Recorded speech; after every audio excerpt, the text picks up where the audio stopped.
నమస్కారం అండి. నమస్కారం అండి. ఓం నమ శివాయ. ఓం నమో వెంకటేశాయ. అవినాష్ గారు, దిష్టి నిజంగా చాలామంది దీన్ని నమ్ముతుంటారు.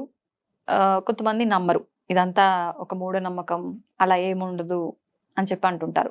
నిజంగా పెద్దలు ఒక సామెత కూడా చెప్పేది. నాకు కరెక్ట్‌గా ఐడియా లేదు. నరదిష్టికి నల్లరాయైన పలుకుతుంది అని చెప్పి సంథింగ్ ఏదో అంటూ పగులుతుంది. ఉంటారు. ఇదంతా నిజమేనా? దిష్టి అనేది ఉంటుందా? నిజంగా ఎందుకు వస్తుంది ఇలాంటి దృష్టి దోషం, దిష్టి రకరకాలుగా చెప్తుంటారు కదా! ఎవరికి తగులుతుంది? రీజన్ ఏంటంటారు? దాని నుంచి ఎలా బయటపడొచ్చంటారు? ఇప్పుడు మనకు ఆరా అనేది ఒకటుంటుంది. అవును. ఇప్పుడు మనం ఒక మ్యాగ్నెట్ తీసుకుంటే దానికొక పవర్ అనేది ఉంటది. హా! చుట్టూ ఐరన్ కనిపిస్తే ఆకర్షణ ఆకర్షణ. లాగేస్తుంది. సో, ఒక ఆరా ఉంటది. హ్మ్. కోసలు అంటారు, ఐడియా ఉందా మీకు? 7 లేయర్స్ ఆఫ్ ఆరా ఉంటదంట మనకు. ఓకే. ప్రాణమయ కోశ ఇట్లా అని హ్మ్. హ్మ్. 7 రకాల ఆరా ఉంటది మనకు. ఒక ఫీల్డ్ మనకొక ఉంటది. ఓకే. ప్రతి మనిషికి ఒక ఫీల్డ్ ఉంటది. ఒక ఎనర్జీ అనేది ఉంటది. హ్మ్. ఒక వాటర్‌కి కూడా ఎనర్జీ ఉంటది. ఫుడ్‌కి కూడా ఎనర్జీ ఉంటది. మీరు వాటర్ తాగితే ఒక రకమైన ఫీలింగ్. ఫుడ్ తింటే ఒక రకమైన ఫీలింగ్. అవును. ఇప్పుడు కరోనాలో కొంతమందికి అసలు ఏం రాలేదు. హ్మ్. ఫుల్ ఇమ్యూనిటీతో ఉన్నారు. కొంతమందికి ఇమ్యూనిటీ తక్కువ ఉన్న వాళ్ళకి ఊరికే వచ్చేసింది. బెడ్ రిడెన్ ఐసీయూ జాయిన్ అయిపోయారు. అవును. సో, ఇమ్యూనిటీ అన్నమాట. హ్మ్. ఇమ్యూనిటీ అంటే ఏం కాదు, మన ఆరా, పాజిటివ్ ఆరా. ఓకే. మనలో హ్మ్. పాజిటివిటీ, గురు బలం ఉంటే హ్మ్. మనల్ని ఎవ్వరు ఏమీ చేయలేరు. ఒక నిమ్మకాయ ఉంది అక్కడ. ఆ! ఒకడెవడో గురుబలం లేనివాడు తొక్కాడు అనుకోండి. హ్మ్. ఫర్ ఎగ్జాంపుల్, ఫస్ట్ వాడికి తలనొప్పి వస్తుంది, హ్మ్. మోకాలు నొప్పి వస్తుంది, కళ్ళు నొప్పి వస్తుంది, హ్మ్. కళ్ళు తిరుగుతాయి, తల తిరుగుతుంది. ఓకే. తర్వాత వాడికి జుట్టు ఉంది కదా, హ్మ్. పల్చబడిపోతుంది ఒకటేసారి. ఊడిపోతుందా? ఊడిపోతుంది, ఆ! పల్చబడుతుంది. ఇప్పుడు ఆ! ఒత్తుగా జుట్టు ఉంటుంది కదా, అవును. బాగా దృష్టి తగిలితే ఫస్ట్ జుట్టు పల్చబడుతుంది. ఓకే. జుట్టు పల్చబడుతుంది, ఫీవర్ వస్తుంది, దగ్గు, హ్మ్. మీకు మోకాలు నొప్పులు. సో, హ్మ్. హెల్త్ అనేది డిస్టర్బ్ అవుతుంది. ఓకే. అదే ఇప్పుడు మీరున్నారు, ఫర్ ఎగ్జాంపుల్ మీకు గురుబలం బాగుంది, మీరు తొక్కినా మీకు ఏం కాదు. హ్మ్. మీలో గురుబలం ఉంది, యు ఆర్ పాజిటివ్ పర్సన్, మీకు దైవభక్తి ఉంది, పితృల ఆశీర్వాదం ఉంది, మిమ్మల్ని ఎవ్వరు ఏమి చేయలేరు, సక్సెస్ వైపే వెళ్తారు. ఓకే. ఒకడున్నాడు రాక్షసుడు, హ్మ్.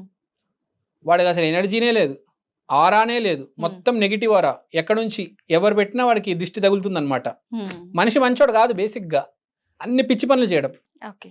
సక్సెస్ లేదు, హ్మ్.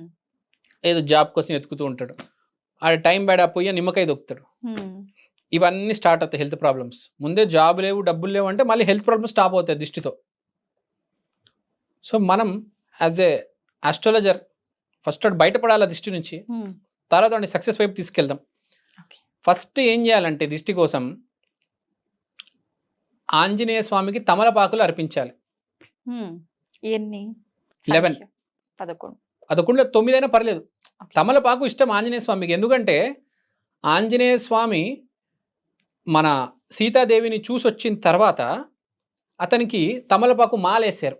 ఓహ్! As a respect, as a gratitude అందరు క్లాప్స్ కొట్టారు, హ్మ్. హ్మ్. అక్కడ ఉన్న వాళ్ళందరూ వానరులు.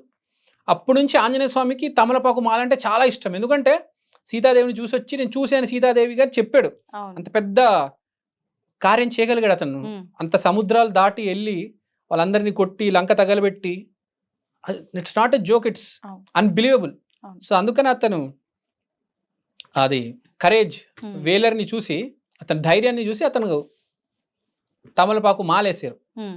సో, ఫస్ట్ తమలపాకు మాల ఆంజనేయ స్వామి విగ్రహం మీద వేయాలి. ఓకే. ఆంజనేయ స్వామి విగ్రహం మీద తమలపాకు మాల వేస్తే హ్మ్. అది కరెక్ట్ ఆ రోజుకి వెళ్ళిపోతుంది. ఇప్పుడు చెప్పాను కదా, హ్మ్. హనుమంతుడు తిరిగి వచ్చిన రోజు అంత రెస్పెక్ట్ అనేది జరుగుతుంది, అంత పాజిటివిటీ. హ్మ్. ఆంజనేయ స్వామికి తమలపాకు మాలేశారు కాబట్టి మీరు కూడా ఎప్పుడు తమలపాకులు మీ పక్కన ఉండాలి. ఏ రోజు ఇది ఖచ్చితంగా చూసుకోవాలంటారా? మంగళవారం మంగళవారం. ఆంజనేయ స్వామి రోజు ఓకే. తమలపాకు మాల ఆంజనేయ స్వామికి వేయాలి. ప్లస్ మీ దగ్గర కూడా తమలపాకులు ఎప్పుడు ఉండాలి. హ్మ్. Highest level of respect, highest level of positivity తమలపాకులో ఉంటుంది. ఓకే. ఎందుకు తమలపాకులో ఆంజనేయ స్వామి ఇంకా దాని అంశం అనుకోండి, హ్మ్. హ్మ్. అదొక్కటి చాలు. తర్వాత ఏం చేస్తారంటే గురుబలం ఉండాలి కాబట్టి దత్తాత్రేయ స్తోత్రాలు, లేకపోతే దత్తాత్రేయ చరిత్ర బుక్ ఉంటుంది, హ్మ్. రోజుకు ఒక పేజ్ చదవండి. ఓకే. ఆ రోజుకి ఒక పేజ్ చదవండి. ఆ తమలపాకులు మీ దగ్గరే ఉంచండి. రోజు స్వామికి మీకు దృష్టి బాగా తగిలిందంటే రోజు వేయండి. హ్మ్. లేకపోతే వారానికి ఒకసారి మంగళవారం రోజు వేయండి. హనుమాన్ చాలీసా చేయండి. ఎంత చేయగలిగితే ఆంజనేయ స్వామికి అంత చేయండి. అలానే గురు చరిత్ర చదవండి. దాని నుంచి బయటపడడానికి ఆ నరదృష్టి నుంచి బయటపడడానికి ఆంజనేయ స్వామి. హ్మ్. తర్వాత మీరు గురుబలం గురుబలం పొందాలంటే పొందాలంటే దత్తాత్రేయ. దత్తాత్రేయ. సో ఇది మనిషి అన్నాక ఇబ్బందుల్లో పడతాడు. దాని నుంచి బయటపడే మార్గం ఆలోచించాలి. ఆలోచించాలి. ప్రతి మనిషి పాజిటివ్‌గా ఉండాలంటే కాదు. కాదు. కానీ ఇది ఒక రకంగా అదృష్టమే. మీరు అలాంటి ఎక్స్‌పీరియన్స్ జరిగితే హ్మ్. దాని నుంచి బయటికొస్తే ఇంకా చాలా పాజిటివ్‌లోకెళ్ళిపోతారు. హ్మ్. ఒకసారి మనిషి ఆంజనేయ స్వామి కటాక్షం పొందిన తర్వాత దత్తాత్రేయ స్తోత్రాలు హ్మ్. మొదలుపెట్టిన తర్వాత ఆటోమేటిక్ పాజిటివ్‌గా స్టార్ట్ చేస్తాడు ఆలోచించడం. ఓకే. సక్సెస్ వైపు వెళ్తాడు. హ్మ్. ఒక రకంగా దృష్టి బ్యాడ్ అయితే ఒక రకంగా గుడ్ కూడా. సో చాలా మంచిది. హ్మ్. ఇంకా వాడు ఆరా అనేది బాగా పాజిటివ్‌గా స్ప్రెడ్ అవుతుంది. హ్మ్. ఆరా అనేది ఒకసారి స్ట్రెంథెన్ అవుతే అండి మనిషి ఆటోమేటిక్ సక్సెస్ వైపు వెళ్తాడు. హ్మ్. ఒకసారి పాజిటివ్ అయ్యాడనుకోండి పని చేయడం మొదలెడతాడు. ఎవడి గురించి ఎక్కువ తక్కువ మాట్లాడాడు. వాడి పని వాడు చేసుకుంటాడు. అమ్మ నాన్నకి రెస్పెక్ట్ ఇస్తాడు. గురువులకు రెస్పెక్ట్ ఇస్తాడు. అనాథాశ్రమాలకెళ్ళి సహాయం చేస్తాడు. వృద్ధాశ్రమాలకెళ్ళి వాళ్ళకి ఏదో హ్మ్. గడ్డం గీయడమో, స్నానం చేయించడమో చేస్తాడు. ఒక్కసారి మనిషి పాజిటివ్ డైరెక్షన్‌లో వెళ్ళడం స్టార్ట్ చేశాడా, ఇక సక్సెస్ వాడి దగ్గరకొస్తుంది. మనం సక్సెస్ దగ్గరికెళ్ళడం కాదు. సక్సెస్సే వాడి దగ్గరకొస్తుంది. దేవుడే వచ్చి అడుగుతాడు నీకేం కావాలి అని. హ్మ్. గుర్తుపెట్టుకోండి. సో ఇది ఓకే. బేసిక్‌గా నరదిష్టి గురించి. హ్మ్. హనుమంతుడి టాపిక్ వచ్చింది కాబట్టి హనుమంతుడికి వడమాల కూడా వేస్తుంటారు గదా! మరి తమలపాకు మాల అంటే దృష్టి దోషాలు తొలగించుకోవడానికి. వడమాల ఎందుకని వేస్తారు? మీరు తమలపాకు మాల వేయండి. హ్మ్. వడమాల వేయండి. మీరు ఏ ప్రసాదమైనా వేయండి. హ్మ్. బేసిక్‌గా ఆంజనేయ స్వామి కష్టాల్ని క్లియర్ చేస్తాడు. Okay. I mean to say ఇప్పుడు సింపుల్ ఎగ్జాంపుల్ చెప్తాను. మనకు ఏ కార్యమైనా మొదలైందనుకోండి. హ్మ్. మొదలెట్టే ముందు ఏం చెప్తారు? విఘ్నేశ్వరుడు ఆశీర్వాదం తీసుకోవాలి. ఆశీర్వాదం తీసుకొని తర్వాత హ్మ్. ఆ ప్రాసెస్‌లో మనం వెళ్తూ ఉంటాం కదా! ఆ ప్రాసెస్‌లో కష్టాలొచ్చాయనుకోండి, హ్మ్. ఇద్దరే కాపాడేది. వరుణదేవుడు, ఆంజనేయ స్వామి. ఓకే. మీకు కష్టం ఎదురైంది. హ్మ్. విఘ్నేశ్వరుడిని ఆరాధించారు. 100% కటాక్షం ఉందంటే ఆటంకాలు కూడా రావు. ఓకే. కానీ ఎక్కడో మీరు ఏదో పాపం చేసి ఉంటారు కాబట్టి ఏదో ఒక ఆటంకం పడిందనుకోండి, హ్మ్. అప్పుడు ఆంజనేయ స్వామి ఆరాధన ప్లస్ వరుణ దేవుడు చాలా ఇంపార్టెంట్. వరుణ దేవుడిని కూడా మనం ఆరాధిస్తే ఆ ఆటంకం తొలగించేస్తాడు. హ్మ్. అది గుర్తుపెట్టుకోవాలి. ఓకే. బేసిక్‌గా వడమాల కావచ్చు, హ్మ్. తమలపాకు మాల కావచ్చు, ఏదైనా ఆ ఓకే. ప్రక్రియ చేసుకొని హ్మ్. ఒక భావం. సో ఎప్పుడైనా మనిషి గుర్తుపెట్టుకోవాల్సింది ఏందంటే, ఏదైనా పని చేస్తుంటే ఇరుక్కున్నాం, ఆటంకం వచ్చింది. హ్మ్. అప్పుడు ఈ 2 కంపల్సరీ గుర్తుపెట్టుకుంటే చాలు. ఓకే. చాలా హెల్ప్ అవుతది జీవితంలో. ఇప్పుడు చాలా మంది ఇలాంటి దృష్టి దోషాలు తగలకుండా అని చెప్పి కాళ్ళకి నల్ల దారాలు కట్టుకోవడము, కాటుక పెట్టుకోమనడం ఇలా రకరకాలుగా చేస్తుంటారు కదా! వీటన్నిటి వల్ల నిజంగా బయటపడే అవకాశం ఉంటుందా? తగలకుండా ఉండే అవకాశం ఉంటుందంటారా? ఇప్పుడు ఆరా నెగెటివ్ ఉందనుకోండి, హ్మ్. మీరు నెగెటివ్ పర్సన్ అయితే తప్పకుండా ఓహ్! తగులుతుంది. ఇప్పుడు మీరే ఆ! నల్ల దారం వేసుకున్నారు. హ్మ్. ఇప్పుడు మీకు పాజిటివ్ ఆరా ఉంటే అసలు తగలదు. ఓకే. మీకు నెగెటివ్ ఆరా ఉందంటే తగులుతుంది. అదేదో కాపాడొచ్చు ఒక 10%. హుహుహు. 90% అయితే ఎదుర్కోవాలి కదా! ఓకే. మనం పాజిటివ్ ఉండాలి. హ్మ్. ఈ యంత్రాలు, నల్లదారాలు, ప్రక్రియలు హ్మ్. ఇవన్నీ ఉంటాయి నేను ఒప్పుకుంటా. కానీ మనం పాజిటివ్‌గా ఉండాలి. వి హ్మ్. Have to be positive.